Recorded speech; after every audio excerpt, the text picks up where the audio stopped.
What's going on, everybody? For the New River Battalion, I'm Lieutenant Colonel Daniel Harrison, and you're watching Torch Ones, the show where I have answers to your burning questions and even hotter wings.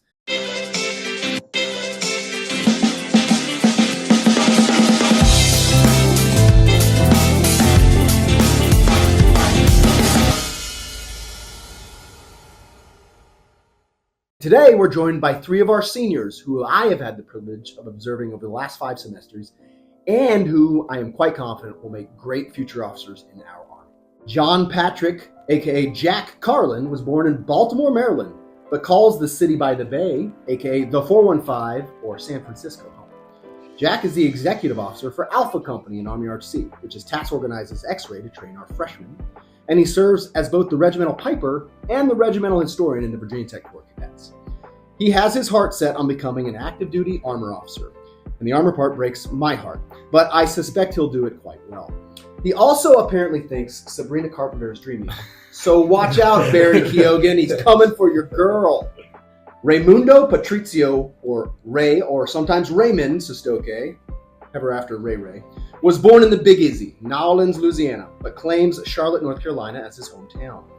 Ray's the executive officer for Charlie Company in Army RTC, which is task organized as Zulu to train our primarily juniors for attendance of advanced camp. And he also serves as the 1st Battalion S4 in the Corps Cadets. He intends to commission into the Army Reserve as a med service officer and to go into public health for his career out of uniform. Ray was an all-state soccer player in North Kakalaki and apparently abides a deep hatred for sugar and enjoying food. Love you, Mom and Dad. Hope you guys maybe find this, maybe not. I'll probably have to show it to you anyways. Winter Niu, though he's often called New around these parts, places his home in Irvine, California, south of Los Angeles, about 500 miles away from my birthplace in Sacramento. But he is a true hometown hero as he was born right here in Blacksburg. He is the Echo Company commander in Army RTC, Chase the Wolves, and he's also dual-hatted as the officer in charge of our opposing force, or OP4 cadets during training, and he serves as a squad bod in the Corps in India Company. He's also the president of Virginia Tech's Water Polo Club team. Gentlemen, welcome to the show. What's your experience with spicy food? I don't do spicy food, sir. Even like going to Buffalo Wild Wings, I struggle sometimes with anything above like honey barbecue. So, Jack, I'm glad you were game. Come expand your horizons because we're going to go a lot further than that. Oh boy. How about you? Sir, I'm definitely the wink leak in my family when it comes to spicy foods, especially being from New Orleans. I mean, it's Cajun country down there. My mom always makes fun of me when she brings out the jambalaya and the spicy gumbo. So this will definitely test my limits today, sir. Okay. Sir, I like spicy food. A lot of my culture is a lot of spicy food, and then I've also done a lot of the spicy challenges, like the blazing challenge at Buffalo Wild Wings. So hopefully I'm good for this too. Okay. So Banfield and I were talking the other day because a bunch of you mentioned whatever the wing challenge is at Sharky's. 12 complete wings. I think I don't normally eat that much food in one sitting, but we'll probably do it. That might be a future episode. We'll see. Okay. All right. Remember, right to left, least dangerous to most dangerous. Jack, pick your protein. All right, here we go. Enjoy, fellas. This is Heartbeat's camp sauce. It's delightful.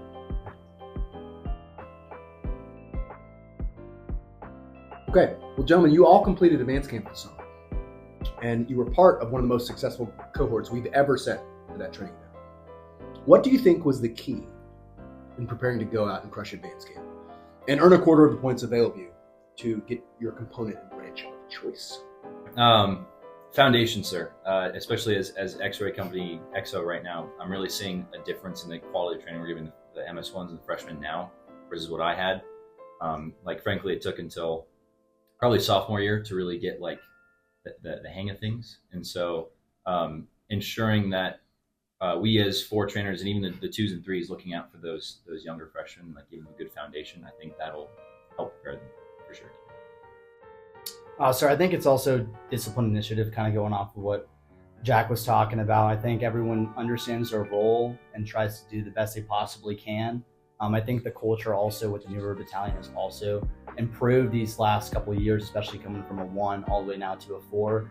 I've seen it greatly improve in not just the administrative aspect, but also in just accountability and it's more so just the leadership roles, and also not just that, but more of the outreach too, even with recruiting and retention has also greatly improved.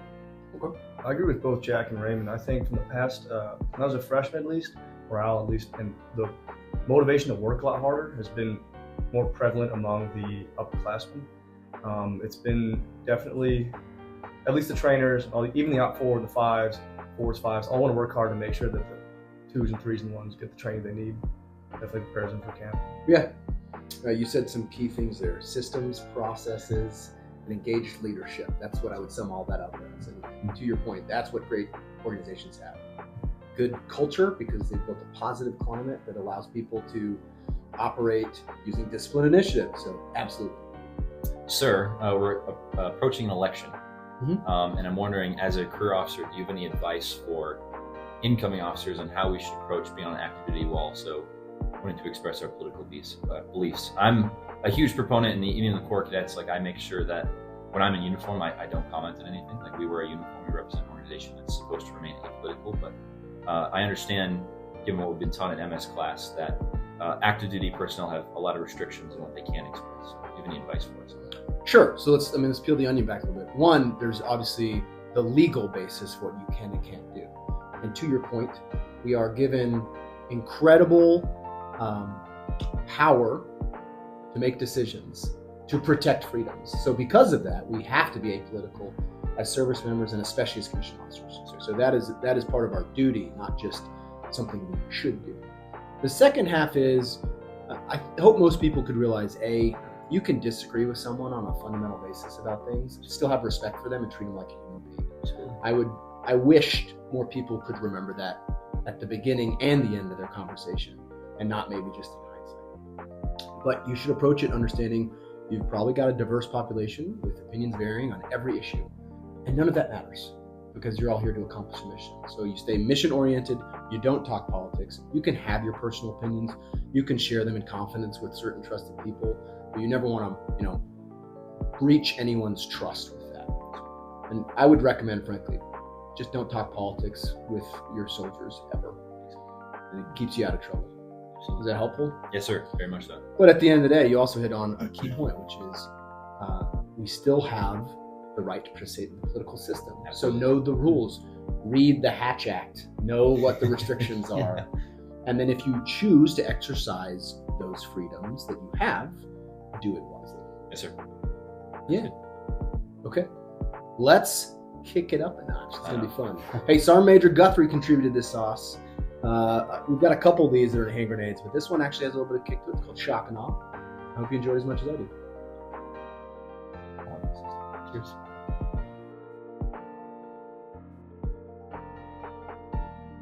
All right, Jack, I know you have two passions that consume most of your time. Oh boy. And those two things are eating bananas and playing the bagpipes. Yep. How many bananas would you estimate you've consumed over the last 3 years? And how did you learn to play the pipes? Probably a couple hundred, if not a couple thousand bananas, sir. It's a great fruit. Bananas and apples, I know exactly who contributed this question too, but I like banana for breakfast. It's a good source of potassium for exercise as well. Am I turning bright red right now? You're fine. Okay, all right, doing all right. It's all about mindset. You're good. Yes, sir. And then bagpipes. I've always wanted to play the bagpipes, ever since I was younger. My cousin played a prank on me one Christmas. Actually, he sent me a literally just a cinch bag full of PVC pipes, called it bagpipes. So that was disappointing. But this is getting worse. But once I got here, the Virginia Tech Corps Cadets obviously has the pipe and drums band. And so once I learned that existed, I was immediately for it. And I joined and I played for now 3 years. I'm mostly self-taught, some instruction from upperclassmen, but mostly self-taught. Okay. That's pretty cool. I got to know also, though, what chapter do you play as in Space Marine 2? Black Templars. Black Templars, all the way. That's also what I'm currently rocking. Yes, sir. Okay. Ray, tell us about your internship at the 1st Army headquarters this summer near Chicago and Rock Island, Illinois. What exactly is 1st Army? Yes, sir. So it was pretty much a 4 to 5 week internship in Illinois, and First Army kind of does a lot of readiness with the National Guard and Reserve, and they have a lot of places across the country for MFGIs that they go, and they have an OCT academy and they train. Would you explain what MFGI is? For Oh, who don't know? yeah. So it's basically Mobilization Forces Guaranteed Installation, which is pretty much just a military installation. So First Army does a lot of different things, but their main component under FORSCOM is to train and evaluate soldiers prepared to go and fight in combat and theater across the globe, whether that be in Indo-PACOM or wherever, Eurocom. They're always prepared. I think the biggest aspect that I enjoyed the most was the strategic level. I mean, inside the installation, you could throw a rock and hit a major. It was unbelievable. There were so many majors. I got to talk to Major General Brennan and a 2-star, and he was fantastic. Got a lot of advice and guidance from him. I worked in the G5 planning sector, so My old stomping grounds. Not there, but other places. yes, sir. And I just think it was overall a very enjoyable experience with all the other cadets. A lot of them came from Texas A&M too, another SMC. So we kind of had a lot of relatable qualities and our experiences coming from there after Camp 2, and then going up to Illinois. And then, I mean, Chicago was just an unbelievable city. And then going from there, like an hour out, and then driving across the state to go to the Iowa-Illinois border. It was just all farmland until I found this middle kind of nowhere city. And then there's just a Mississippi River traveling through, and smaller stuff to do, but the community was really just fantastic. And they had a cemetery there. They had another small museum there, because I didn't even know this too, but First Army were some of the first one of the first organizations on the grounds in D-Day, which I didn't even know about. And I was unfortunate because I missed one of the World War II veterans that came right after I left to go back to Charlotte. So I just missed that, but it was a wonderful experience.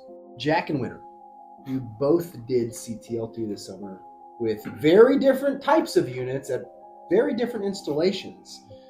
Tell us about it. What did you get to experience? I was at Fort Riley, Kansas with 630th EOD Battalion. With EOD, it's a very different environment than I feel like I imagined a lot of Army jobs would be like. Because they're so specialized and the sustainment. Following them around at the time was very confusing for me in a lot of ways, just because of how specific their job was and how much they trained for it. It was really interesting though. I got to be part of a lot of they did problems with the robots, the bomb suits, or simulations with a bunch of stuff with the EOD techs, and it was super interesting. I like Fort Riley, Kansas a lot too. I don't know if people rag on it a bunch. I got to go around and went to rodeos. It was really nice, and the EOD experience was fantastic. Cool, man.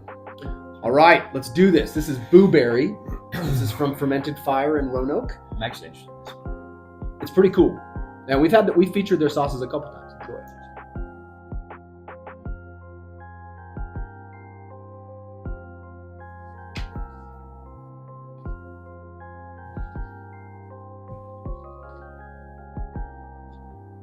For now, I think it's going to get worse here in a second. Definitely going to get worse.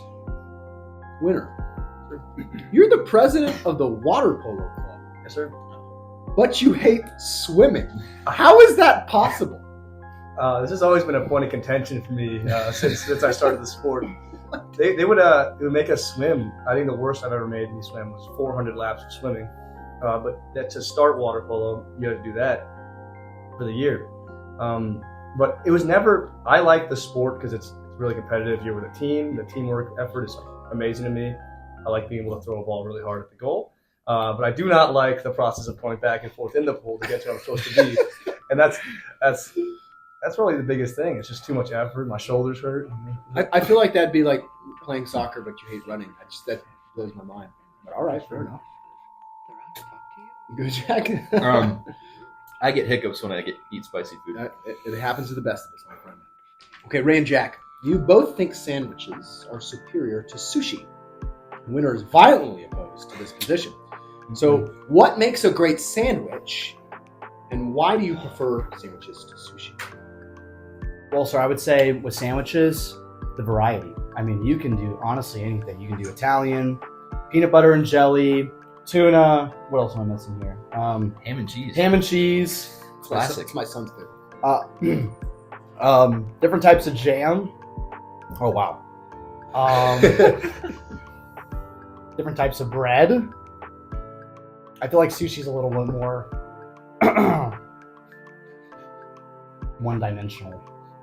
Jack, anything to add? Yeah. Sir, I'm not a huge fan of seafood, so I don't like sushi in general. that's But I'll pull the historian card here. You know, sandwiches come from the Earl of Sandwich, who wanted to eat a meal while playing his card games. So it's the versatility for me, and you can just hold a sandwich and do so many other tasks with your free hand. It's a very versatile snack or meal. You know, you can have a snack sandwich that just gets you through whatever you need to do. I'm crying now. Or, you know, a sandwich can be a hearty meal. Unfortunately, we're missing Substation. It's no longer around the neighborhood, sir. But Squires now makes a killer sandwich. Okay. Just go there. It's a great meal for breakfast, lunch, or dinner. It's the best sandwich in town. Oh, was Substation. Agreed. Maybe now Squires or Jimmy John's. I would say the BLT at Lefty's. If you haven't tried it, Haven't you tried like a I haven't been there BLT, yet, sir. give it a roll. All right, Winter. Pull us back here. Why is sushi better? It's hard to come by a good cut of fish. It's very difficult. People like spend their lives getting the sushi, like great fish. With fish too, like every day for my birthday, I would go with my dad to an all-you-can-eat sushi restaurant. So it like has a special place in my heart. And it also it's just I can make a sandwich on a regular day. It's just a great sandwich, right? Tastes good, feels good, but sushi just it's like a once a month thing. You know, I can really indulge, spend a little bit more money on it, and then really it's gonna be the best possible sushi I can have. Okay. I earned it. All right, here we go. It's gonna be super fun, guys. This is Peppers Up. This is actually number 9 on the Hot Ones lineup last season. Enjoy. Yeah. Sure. Gents, it's time for Explain That Graham, where I'm going to show you a picture that I or the social media moles have found, and you owe us context and the story. Sound good? Yes, sir. Sir. I'm going to start with Jack. Jack, I got to ask, man, what are you and Caden doing? Well, sir, that is Cadet Caden Rogers, who also happens to be my bud in the Corps of Cadets. We were at Bravo Company, B25 together. Sophomore year for spring break, we went down to the Outer Banks. Another one of our boats has a house down there. We were just having a fun time on the beach, playing caps, which was I never played that before. We had a plywood thing, played caps, spike ball, just regular beach activities, and we were also dunking each other in the ocean. So right after that picture was taken, I think I carried him right into the surf and tried to dunk him. It was very cold that year. The Atlantic water, it's getting worse. But yeah, so yeah, we're just having some fun on the beach there. Yeah. Okay, fair enough. What's going on here? That is, I can't touch my face. Don't touch your eyes. That is at the end of the year, pass and review. Being on pipes and drums, I have the privilege of wearing a kilt in my uniform, but more of a Highlander garb. And then Cadet Tate, Cadet Grum, also two of my buds, Cadet Hipskin, one of my good pals. That was just after the parade. We all took a photo together. Zach Tate was in his cavalry uniform, Conrad Cavalry. And then Jacob Grum was in his color guard uniform from color guard. So yeah, it's kind of a tradition. We do that every year after pass review, sir. Right on. And you look like you were engaging in this activity right now. You were sweating like you were in a fight, man. What's this all about? That is from MMA Club. Those are my buddies at MMA Club. I had the privilege of serving as the president, BT MMA Club, last year. It's really fun. I've primarily done Brazilian Jiu-Jitsu for the past 2.5 years, and started doing Muay Thai, which is kickboxing recently. So one of my hobbies, I guess, sir. Yeah. Okay, awesome. I made it. Ray, what's going on here? All right, sir. So that is my younger brother, Ollie. Oliver's his real name, but he goes by Ollie. He's a senior in high school this year, so he's starting the college search and doing all of that. But specifically with that photo, we like to make music sometimes and do some beats. He's better and more talented with that type of stuff than I am. I kind of give more of the creative side when it looks for like inspiration when it comes to music, more like dance music and club music.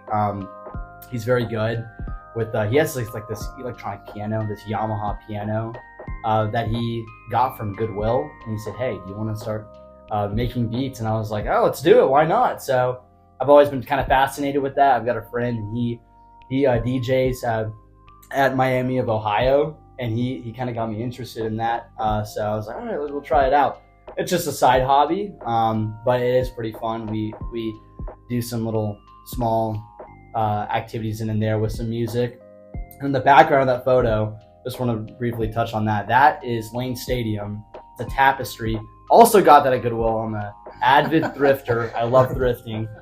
Probably one of the finest things I have from Goodwill. I saw it and I was like, I gotta get this. I mean, this is so sick. It was like hand stitched, everything. And so I saw that and I was like, it's gotta be mine.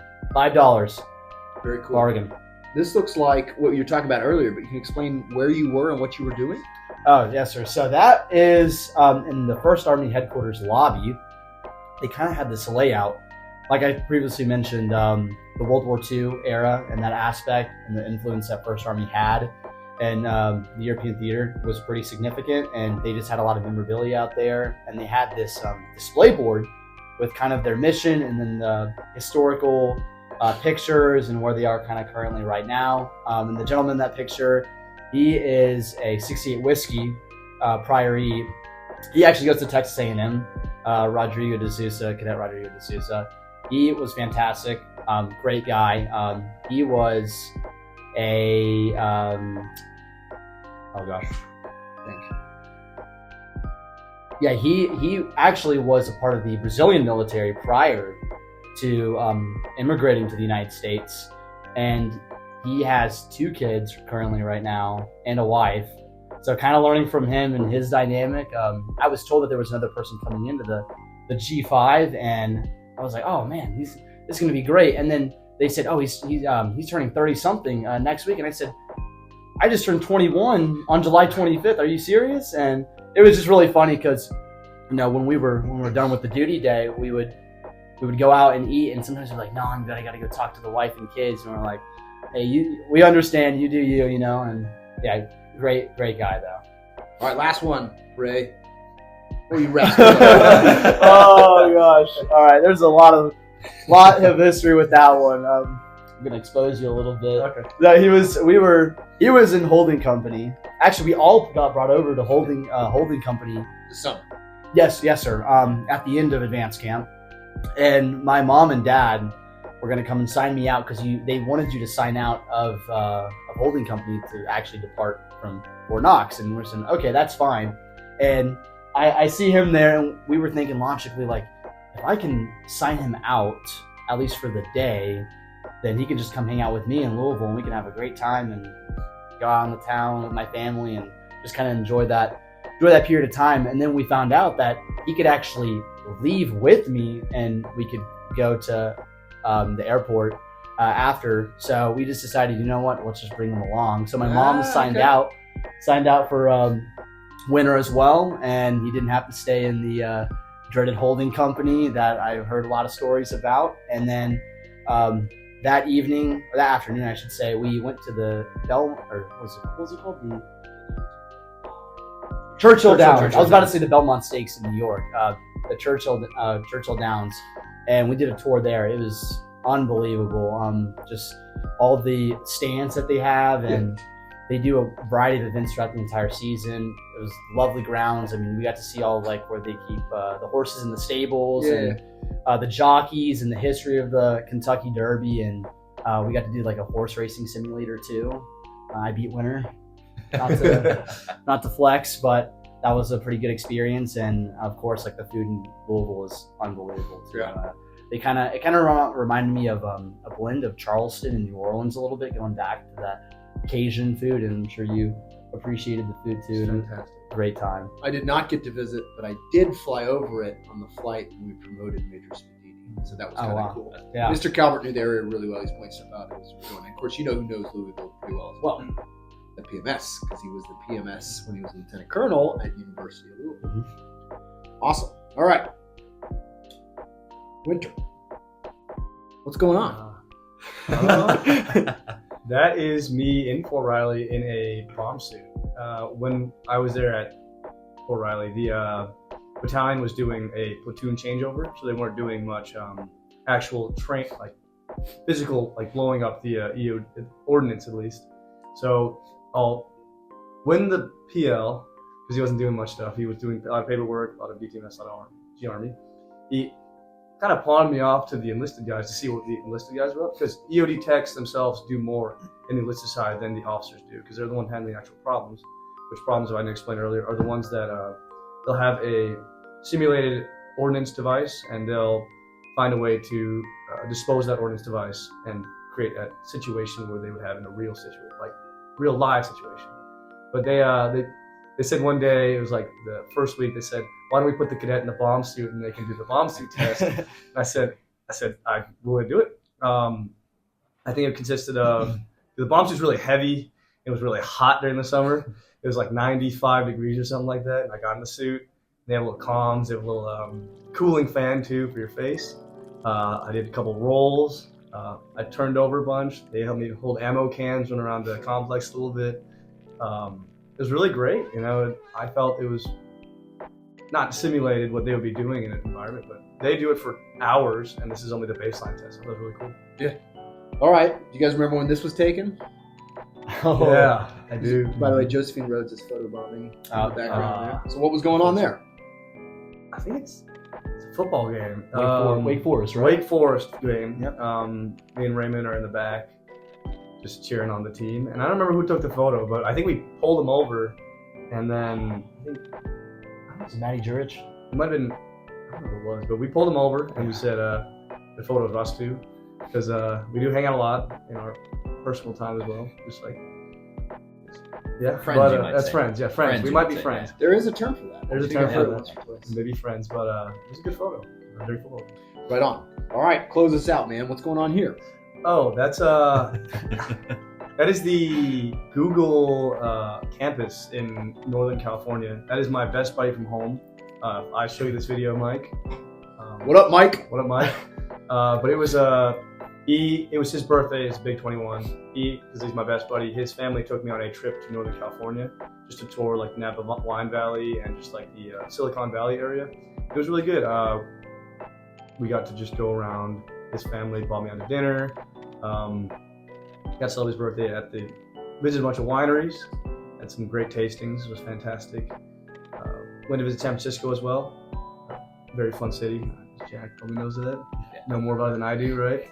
Yeah, just a really good experience overall. I got to spend a lot of time right after camp with my best buddy for about a week. I'm very thankful for them. And thankful for Mr. and Mrs. Sastoque and Ollie for taking me in. Good friends everywhere, right? Appreciate everybody. Dude, you'll often hear that there's the family you're born into and the family you choose. And that's one of the coolest things about our profession is you really build tight networks all over the place. And I've got a whole bunch of people that are called aunt or uncle by my kids that we have no blood relation. That, they're as close as the real thing. Okay, the time has come, lads. It is tradition around here. Put a little something extra on the last piece. It's the last dab. I'll let you do your own. You don't have to. I won't judge you. Big or as small as you choose. Make sure you safe that weapon system once we're rounds complete here. You don't have to impress anyone, Jack. You're already doing hard things. It's all good. You do mine, Raymond. Under yours? Yep. Now that's trust. Yeah, that's good. You look a little anxious. Are you okay? Is that good? Yeah, that's good. All right.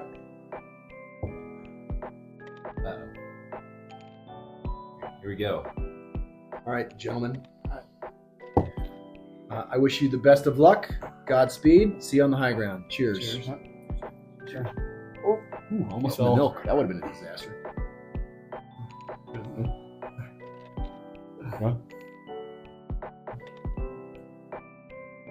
That was right on my tongue. I'm hosed. I'm done. Oh. All right, Winter. As the last dab traumatizes all of us with its bowel-shaking heat, what was it like getting sprayed in the face with beer guts? I didn't expect this question to come up. It was good. The context of the story is that the same reason we do a Winter in the Wild. What's Winter in the Wild, Winter? Winter in the Wild comes from, well, my very good family friend, who's pretty much my unofficial grandparents. I live in Christiansburg, and their son has a wife that was friends with Colonel Harrison's wife in college. And so I go with them on breaks and any small vacations I have, and we went hunting for deer one time. He shot the deer and I helped him pull out of the woods. But as soon as I pulled the deer, the gut splattered hit me in the eyes. So it was, not my greatest experience, not traumatizing at all, but it was good. I might try it again. I'll probably try to hunt. It seems like a good thing to do. So. Yeah. Hi, Kara. I hope you've enjoyed the pictures. What'd you do with the skull? Oh, it's her husband carved you got the skin off, got all the meat off, and now it's a skull, and it sits in my room now, hung on the wall. So it's great. Right on. John Patrick. Yes, sir.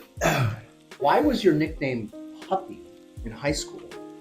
And what exactly does a special projects director do? Oh, Junior State of America is a political debate organization. I don't remember why I was called Puppy, but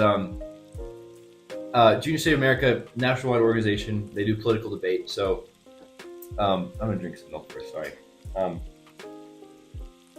We would have conferences every year. There's nationwide chapters. We had conferences every year, and essentially we'd act as a mock Congress. And so each chapter was a district. Each city represented elected 2 senators to represent them, and we would have basically political debates. You can kind of choose your bills you propose or different propositions put forward. It was a really cool experience. Again, I don't remember why I was called Puppy, but within my chapter, I just wanted something to do, and so I called myself a special projects director. And I made a lot of memes. That was probably what I did most of the time. But also, I was just a complete goon. Had just a lot of fun at chapter meetings. Yeah, who gave you that question? Forget about it. Okay. Yeah, I cannot recall why I was called Puppy, but I have my sources. But here's the proof. All right, Ray, bring us home. You prefer rap, R&B, and house music. Jack is a bit more of a metalhead like myself. Yeah. And Winter is into country, in particular, John Party. What's the dream playlist that you can all vibe to? Ooh. 80s has got everything, dude. You can have synth with more about pop beat. You can have more like 80s rock. I agree with that actually, because Best of the 80s. Yep, best of the 80s playlist, Spotify, because you got a variety of instruments and artists. I mean, you can do 80s country, synthesizer, Kiss, 80s pop, Def Leppard, you name it. They have Metallica. That's the most important one. There you go. It wouldn't be a video without mentioning Metallica. I would say A little bit of Priestess in there too. Yep, exactly. And you can still get some early club house music. I believe that originated in the 80s too. I think also out of Chicago as well. I mean, it originated from Europe too, but house music as well, club music. There were some early trendsetters with that, but I think overall, 80s has to take the cake. Well, all right. I'd be proud with that too. Well, gents, you made it all the way to the end. Congratulations. This camera, this camera, this camera. Tell the people what you got going on in your life. What I got going on in my life? Oh boy. I'm Jack. Got to practice the bagpipes for sure. Definitely got to prepare for the Thursday night game we have next week. Who are we playing? Boston College. Boston College game. That's an important one. And then homecoming, October 25th. Pre-game salute is Master on Parish next Thursday. Yes, sir. Mike Andre for X-Ray Company. So yeah, we're practicing the bagpipes. Make sure pipes and drums out in force. Yeah. All I have to say is, I'm very grateful, one, to be here. Thank you for the person behind the camera, Andy, for allowing me to participate in this awesome challenge. I just want to say I'm grateful for my parents for the support they've given me, not just through ROTC, but being a student here and the people besides me all the way through. It's been a wonderful journey. We're not done yet. You got to run through the tape, I'm really excited for the rest of the senior year. Looking forward to fall break, praying for the victims and all the people from the hurricanes that have passed through as well. And that's all I have to say. Happy for everybody. Happy for my family. Happy for every company. Happy for Virginia Tech. Happy for the Army RGC. Love you, Mom and Dad. Thank you for giving me the spice tolerance that I have. At least I've done a little bit better.